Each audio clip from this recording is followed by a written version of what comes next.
Welcome to the Consequential Actions podcast, where we aim to learn how history impacts current events and affects our lives today through the lens of politics, the economy, technology, and business trends.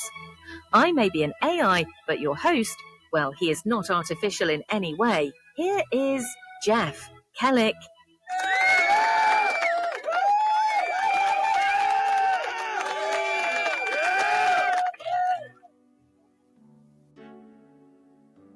Consider your actions this morning. Perhaps your phone's alarm went off to wake you up, logging the time. Or your smart ring cataloged the conclusion of your sleep cycle and updated a data table in the cloud. You checked your messages, each one routed through servers that recorded sender, recipient, and timestamp. You scrolled through news or social media, and algorithms noted what held your attention and what you skipped past. You made coffee. Did you order those pods online? Did you buy them from a big box store? If you paid with a card, regardless of where you got it, that transaction was logged. If you drove to work, your phone tracked your route. If you searched for anything, directions, weather, recipe, that query was joined to a profile that has been building on you for years. By the time you finished breakfast, you had generated dozens of data points: location, interests, purchases, social connections, sleep patterns, travel habits. You know, a century ago, building a surveillance file on a single citizen required agents, informants, and months of painstaking work. I mean, the FBI's file on Martin Luther King Jr. took years to compile. Today, you volunteer more information before your morning coffee than Hoover's bureau could have gathered in decades. The question is not whether this data exists. It does. The question is, who can access it? What can they do with it? And what happens when the line between corporate databases with private partitioning of your account information and government intelligence effectively vanishes? In episode 1, we examined how the Patriot Act opened the constitutional door to mass surveillance. Today, we examine who walked through it and what they built on the other side.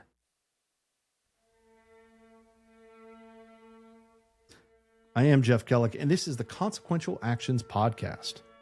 This is episode 2 of the series, The New Leviathan from 9/11 to COVID and the Return of Emergency Power. Today, the surveillance economy, from data collection to digital control. In our first episode, we traced the legal architecture of post-9/11 surveillance. The Patriot Act, National Security Letters, Section 215, and the secret FISA court. We examined how emergency justified expansion and how temporary became permanent. But law is only half the story. The other half is infrastructure. The surveillance state that emerged after September 11th did not build its own technology from scratch. It didn't need to. Silicon Valley had already built something far more comprehensive than any government program could have achieved. A commercial surveillance apparatus of unprecedented scope, designed not to catch terrorists, but to monetize convenience, deliver automation, provide insights, and yes, sell advertisements. What began as signal intelligence, government agencies intercepting communications, evolved into something broader. A national data economy in which every online act feeds both profit and policy. The public-private partnership that defines modern surveillance is not a conspiracy. I'm not wearing a tinfoil hat today. Rather, it's a convergence. Government wanted access, and companies wanted legal protection. Both got what they wanted, and the citizen got watched.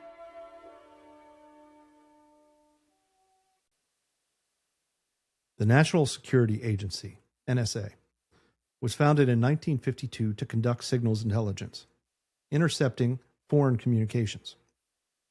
For decades, it operated under strict limitations. It could spy on foreign targets, but it could not, except in very narrow circumstances, spy on Americans. September 11th changed that. Within weeks of the attacks, President Bush authorized a program codenamed Stellar Wind. The program directed telecommunications companies to provide the NSA with access to their switching infrastructure. This is the physical backbone through which phone calls and internet traffic flow. Stellar Wind was not targeted surveillance. It was bulk collection. The NSA was not listening to specific suspects. It was vacuuming global communications through telecom backbones and then searching the data for patterns. The program was classified at the highest levels.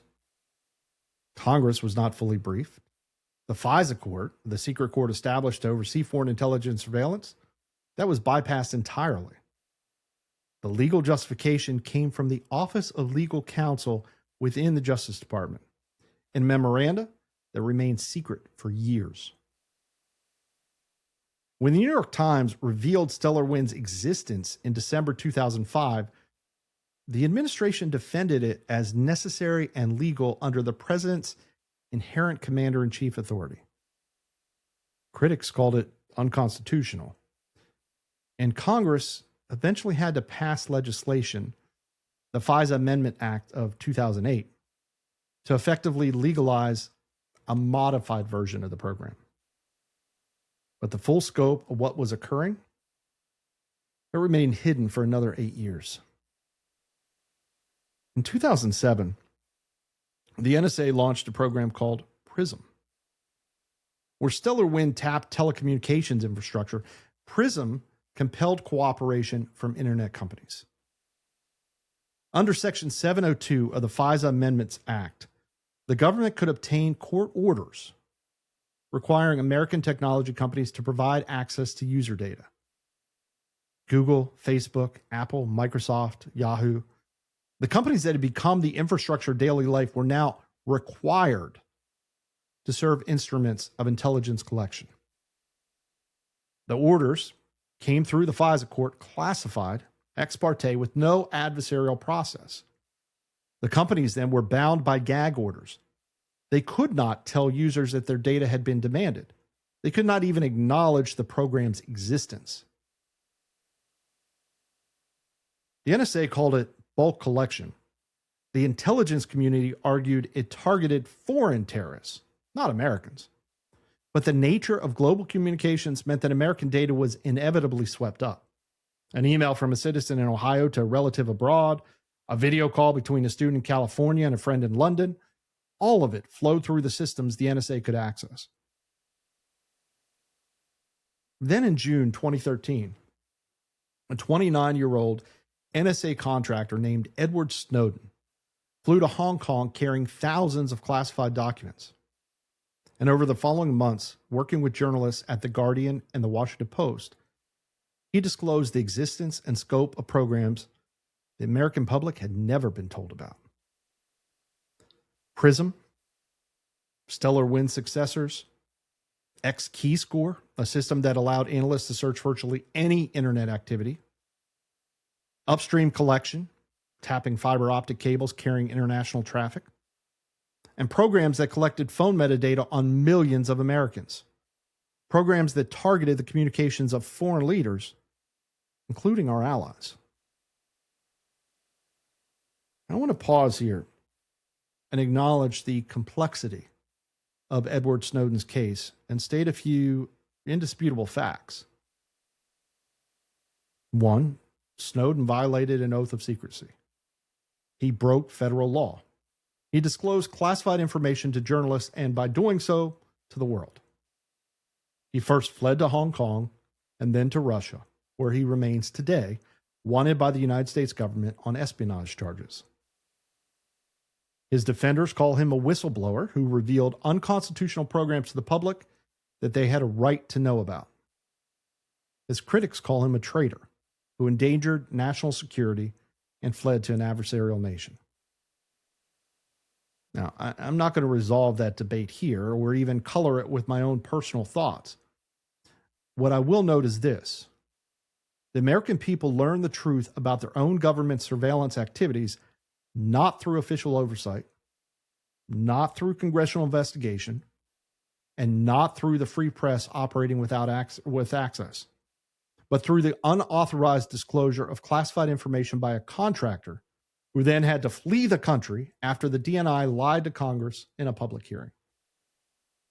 Whatever one thinks of Snowden, that fact should give us some pause. Now, the DNI, let me explain. The Snowden disclosures revealed something about the people running these programs. In March 2013, 3 months before Snowden's revelations, Senator Ron Wyden of Oregon asked the Director of National Intelligence, the DNI, James Clapper, a direct question during a public congressional hearing. Senator Wyden asked whether the NSA was collecting any type of data at all on millions or hundreds of millions of Americans.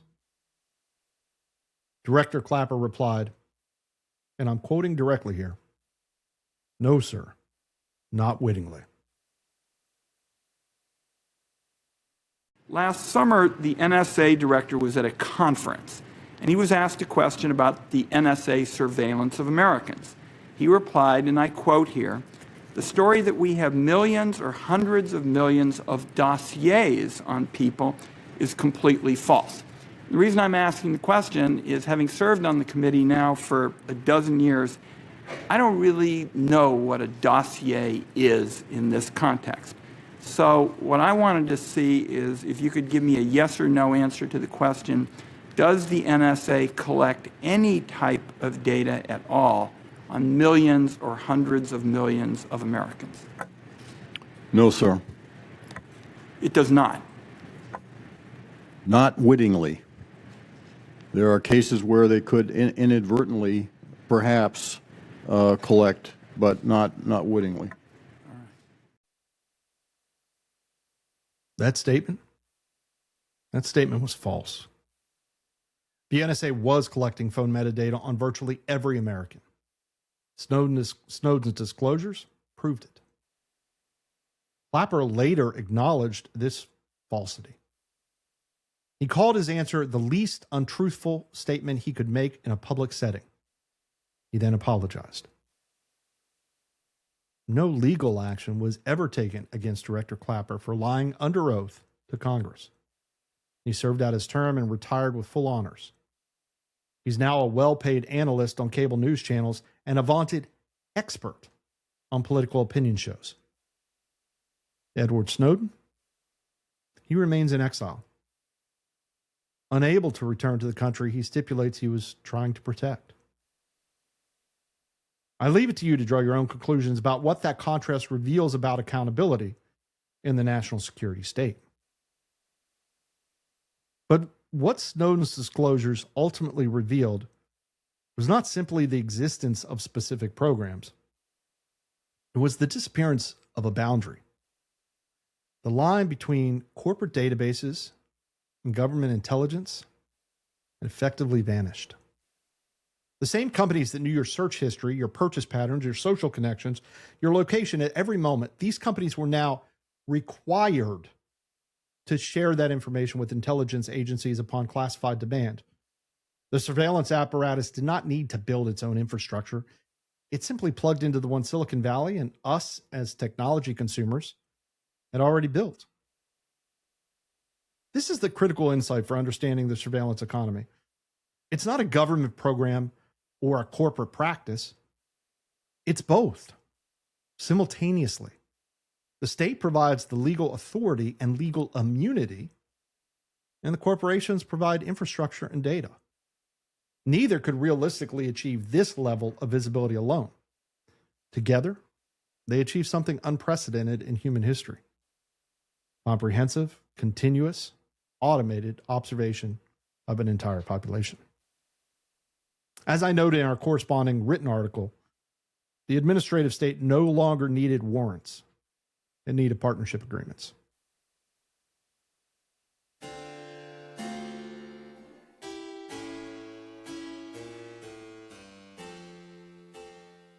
Surveillance is not only about watching communications, it's also about watching money.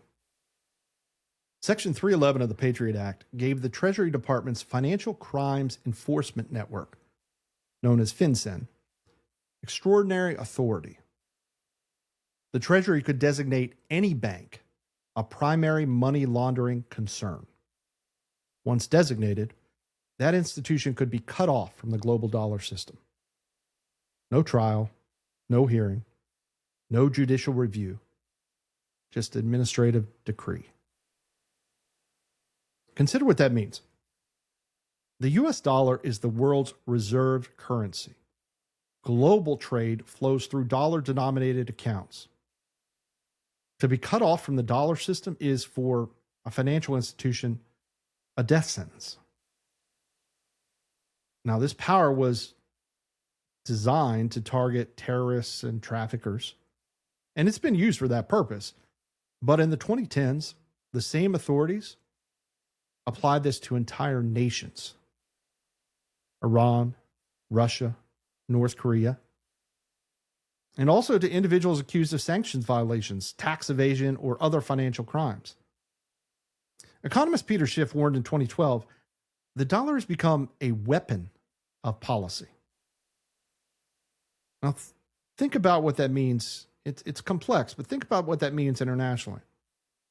Countries storing wealth in US dollars as the global reserve currency suddenly had to consider the ramifications should they run afoul of a particular political administration.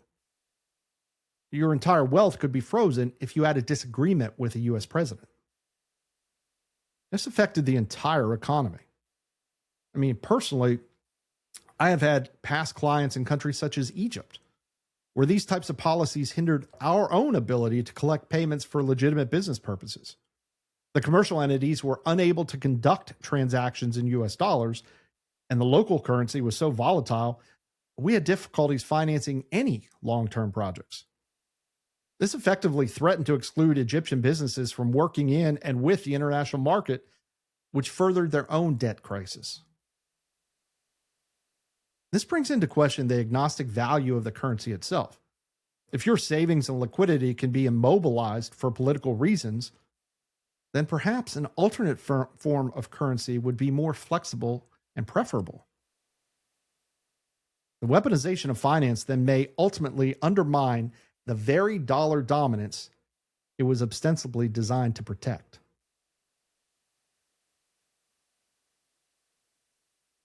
But Treasury surveillance powers extend far beyond international sanctions. They reach into every domestic bank account as well. Under the Bank Secrecy Act, passed in 1970 but dramatically increased after 9/11, financial institutions are required to file suspicious activity reports, SARs. A SAR must be filed whenever a bank employee observes a transaction that appears to be unusual, potentially criminal, or just simply difficult to explain. Thus, the threshold is very low, the discretion is broad, and the volume staggering. In 2022, U.S. financial institutions filed more than 20 million suspicious activity reports. 20 million. That's not targeted surveillance of known criminals. That's mass financial monitoring. Every deposit and withdrawal flows through the lens of potential guilt. No warrant is required, no probable cause. The bank does not notify you that a SAR has been filed. You may never even know. The information flows directly to federal databases where it can be accessed by law enforcement agencies investigating crimes that may have nothing to do with terrorism. According to a 2022 study by LexisNexis, U.S. financial institutions spend more than $40 billion annually on anti-money laundering compliance. That's $40 billion in costs passed on to customers through fees and reduced services to maintain a system of perpetual financial surveillance. Now, libertarian critics have warned that the state has quietly nationalized the payment system in everything but name. The banks remain privately owned, but their core function, facilitating transactions, now operates under the continuous government oversight. Murray Rothbard observed decades ago, Direct ownership of industry is not required when every transaction must take place under state inspection. And the compliance economy proves his point. You don't need to nationalize banks when you can conscript them as informants. I want to make a point here that extends beyond terrorism or money laundering. These surveillance tools, whether directed at communications or finance, are politically neutral in their construction, but not in their application. Meaning, any administration can use them. Any ideology can benefit from the leverage they provide. Consider, if you can monitor someone's communications, you can discover information that creates leverage. If you can freeze their bank accounts, you can destroy their livelihood without ever charging them with a crime. If you can access their search history, their purchase patterns, their social connections, you can build a profile that reveals vulnerabilities. And these tools can be used against genuine terrorists, sure, but they can also be used against political adversaries, against journalists, against activists, or anyone who becomes inconvenient to whomever is in power. The danger is not that a particular administration will abuse these powers. The danger is that the power to leverage this technology by the state exists at all. Permanent, transferable, and waiting for whoever holds them next. A scenario that has the potential to damage a nation's ongoing longevity or national identity far more than any battle or terrorist attack.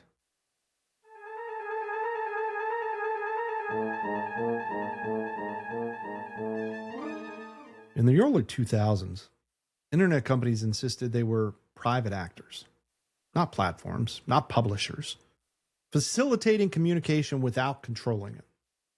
Section 230 of the Communications Decency Act, passed in 1996, protected them from liability for user-generated content.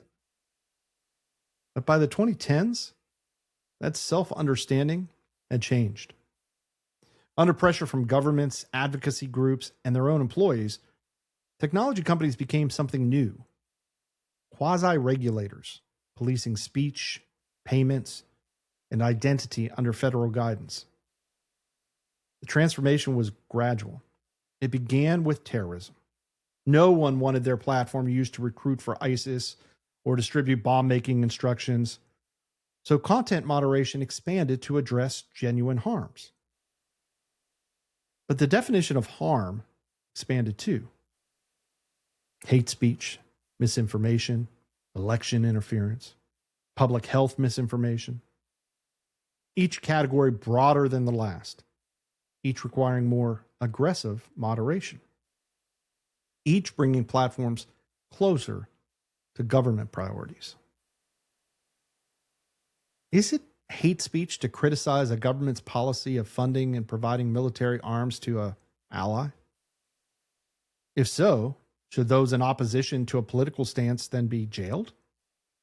If you question the efficacy of public health policy and present peer-reviewed medical research contrary to the official position, could that be classified as misinformation and carry criminal repercussions?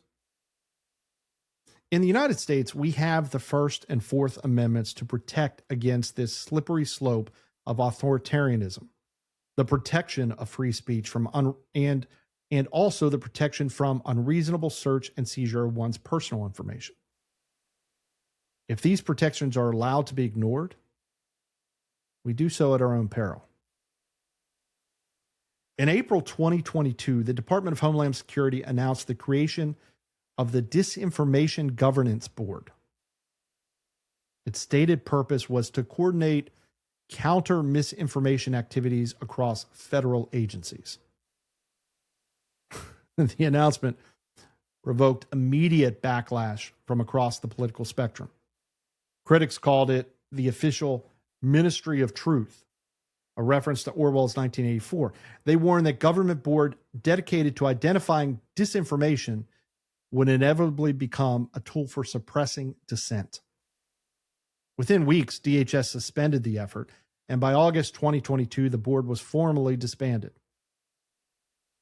But the Disinformation Governance Board's short life revealed something very important. It revealed the administrative ambition, the desire to manage information itself as a matter of national security. But it also revealed the limits of that ambition. At least now, public resistance, when mobilized quickly enough, can still constrain government overreach. The question is, what happens when the same function is performed less visibly, not through an official board, but through informal coordination between agencies and platforms? In December 2022 and continuing into 2023, new Twitter owner Elon Musk granted several journalists access to internal company communications. The resulting disclosures, called the Twitter Files, revealed the extent of government platform coordination. FBI agents routinely flagged accounts and content for Twitter's moderation team. Department of Homeland Security officials submitted requests through what were called trusted partnership channels. The Centers for Disease Control identified posts about COVID-19 it wanted addressed. The communications were formally voluntary. Twitter was not legally required to comply, but the request came with implicit pressure. Platforms that resisted faced regulatory scrutiny, antitrust threats, and the loss of federal contracts. When Parler, an alternative platform marketed to conservatives, surged in popularity after the 2020 election, Amazon Web Services terminated its hosting agreement. Apple and Google removed the app from their stores. The stated reason was inadequate content moderation. The effect was to demonstrate in the modern digital economy, infrastructure itself is a gatekeeper. You do not need government censorship when private companies can achieve the same result and when those companies operate under implicit government expectations. Let me restate that last section again. The Disinformation Board was created and immediately faced backlash as a ministry of truth. The public saw that for what it was. They said, we cannot have a government board regulating dissenting speech. What makes America America is the ability to dissent against our leaders, to push back against overreach. Whatever the party, whether you're anti-Biden or anti-Trump, you want to be able to push back. You do not want the government regulating what you can say to influence others. You want to get your message out and you want to be able to voice your opinion. So the Disinformation Board was immediately curtailed by the political pressure of the people. But when you do it not as overtly, but by leveraging private companies, threatening audits, regulation, or loss of federal contracts, that very same cooperative federalism that the federal government used with the states could now be applied from the federal government to the private entities. That type of pressure still gains the government's ultimate wanted results: to curtail dissent on these platforms. So much so that when a competitive product came out touting ultimate free speech and ability to dissent against government decree, that platform, Parler, was taken off through their infrastructure means. Apple, Google, Amazon Web Services, all denying them access to their technology infrastructure, effectively killing the company itself.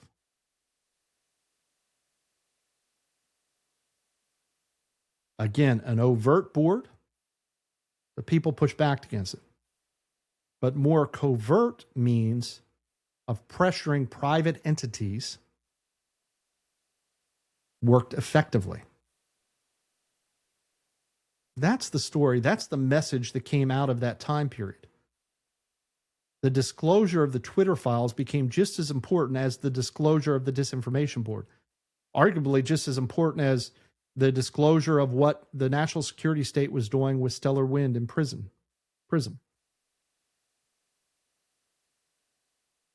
George Orwell wrote in his proposed preface to Animal Farm, "If liberty means anything at all, it means the right to tell people what they do not want to hear." Under the framework that emerged in the 2010s and 2020s, that right exists, but its distribution depends on platform access. And platform access depends on compliance with standards the government helps define, but does not formally impose. So this is not classic censorship by law. It's enforcement by leverage. A hybrid system where market power and government policy coalesce into something that serves both and constrains everyone else. F.A. Hayek warned in The Road to Serfdom, the more the state plans, the more difficult planning becomes for the individual. Here, the planning is digital. Algorithms curated for safety, content moderation guided by administrative expectation, distribution shaped by systems that no user can see or challenge. And because the decisions are made by private companies, the First Amendment does not apply. Libertarians see this as the technological realization of what political scientists call cooperative federalism, the merger of state authority and private compliance into a single mechanism of control. As I said, we trace cooperative federalism in part 1 of this series. Under that model, the federal government sets policy and provides funding. States implement according to federal guidelines. States remain nominally independent while functioning as administrative agents to national priorities. The platform economy, as I said, works the same way. Platforms remain nominally private while functioning as enforcement agents of content policies that government shapes but does not formally mandate. The political party in control of the levers, whether Democrats or Republicans, may enjoy the benefits of pressure and influence they can wield in the short term. Conservatives celebrated when the Biden administration's vaccine messaging faced platform resistance, and progressives celebrated when Trump was banned from Twitter. But the rub lies in the fact that the tool can be, and will be, used permanently against free speech, free thought, and any redress against the actions of the states. The infrastructure does not care about your ideology. It serves whoever holds the controls. Ron Paul wrote in Liberty Defined, "Freedom can survive only where privacy still exists."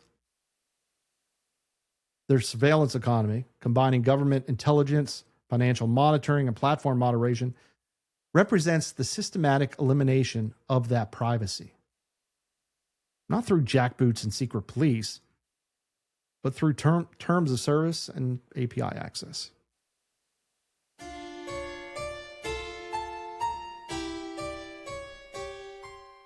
As with the national security state, intellectual honesty requires that I present the strongest case for the other side.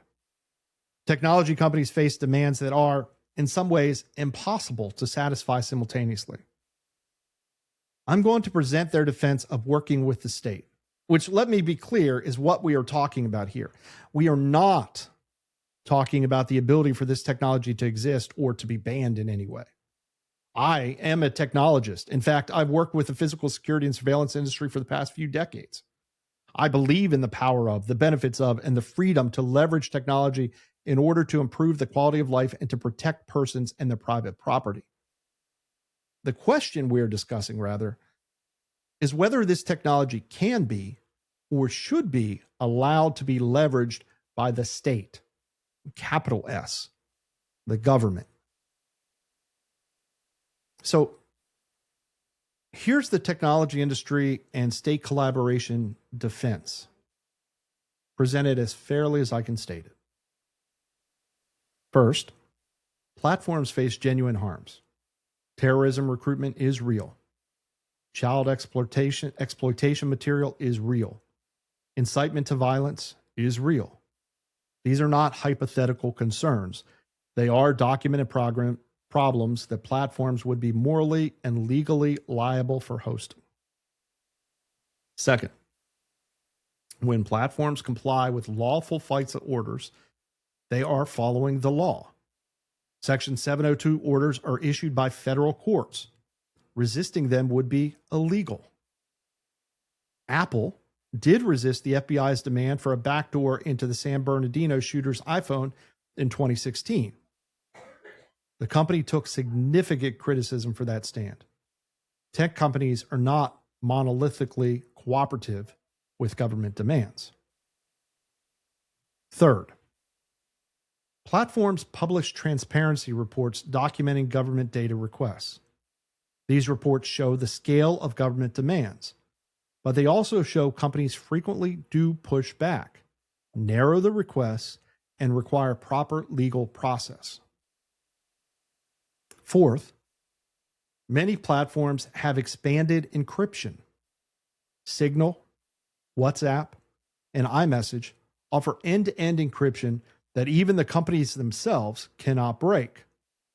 These technical choices prioritize user privacy over government access. And fifth, content moderation, whatever its flaws, address genuine problems. The alternative to private moderation is not free speech utopia, it is government regulation, which would raise First Amendment concerns directly. Platforms argue they are doing imperfectly what government cannot do constitutionally. That's the strongest case I can make for the technology industry position. Now, libertarians and civil libertarians offer several responses to this defense. First, legal compulsion does not make mass surveillance constitutional. The fact that Section 702 orders are issued by courts does not mean those courts are providing meaningful oversight. The FISA court operates in secret without adversarial processes and approves nearly every request. Legality and constitutionality are not synonyms. Second, transparency reports reveal the scale of surveillance, not its propriety. Knowing that the government made 200,000 data requests last year does not tell us whether those requests were justified. It only tells us the machinery is vast. Third, the voluntary coordination revealed in the Twitter files operated under implicit threat. Platforms that resisted government requests faced regulatory scrutiny, antitrust investigation, and loss of federal contracts. When the FBI recommends that a company take action, and the company knows that noncompliance may trigger adverse consequences, that recommendation is not truly voluntary. Fourth, the government-tech partnership creates censorship infrastructure that outlasts any single administration's intentions. The tools built to suppress ISIS recruitment can suppress any content that becomes politically inconvenient. The system designed to stop foreign election interference can stop domestic speech and challenge official narratives. Architecture does not care about intent or ideology. Fifth, and perhaps most fundamentally, the concentration of digital infrastructure means there is no meaningful exit. When Amazon, Apple, and Google can collectively remove a platform from existence, competition then is not the remedy. You cannot build an alternative social network if no one will host it, distribute it, or process payments for it. The private company defense assumes a competitive market that no longer exists. The surveillance economy completes an evolution that began with the Great Society. First, the state funded life through welfare programs, entitlements, transfer payments. Citizens became clients. Then, the state measured life through databases, eligibility systems, compliance requirements. Citizens became files. Now the state monitors life through bulk collection, financial surveillance, platform coordination. Citizens became subjects. What started as trust but verify has become verify to exist.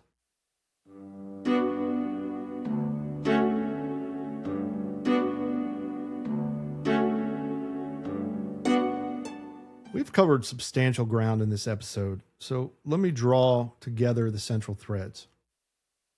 After September 11th, the national security apparatus discovered that Silicon Valley had already built something it could never have constructed on its own: a commercial surveillance infrastructure of unprecedented scope. The partnership that emerged, formalized through Section 702, PRISM, in informal coordination channels, erased that boundary between corporate database and government intelligence.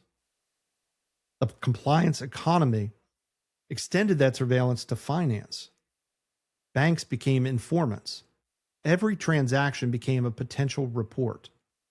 $40 billion in annual compliance costs created a system of perpetual financial monitoring that operates without warrants, without probable cause, and largely without public awareness. And as platforms became central to public discourse, they became subject to government pressure, sometimes explicit, more often implicit, to moderate content in ways that serve the administrative priorities. The First Amendment bars censorship, but it does not bar government from suggesting what private companies should do on their behalf.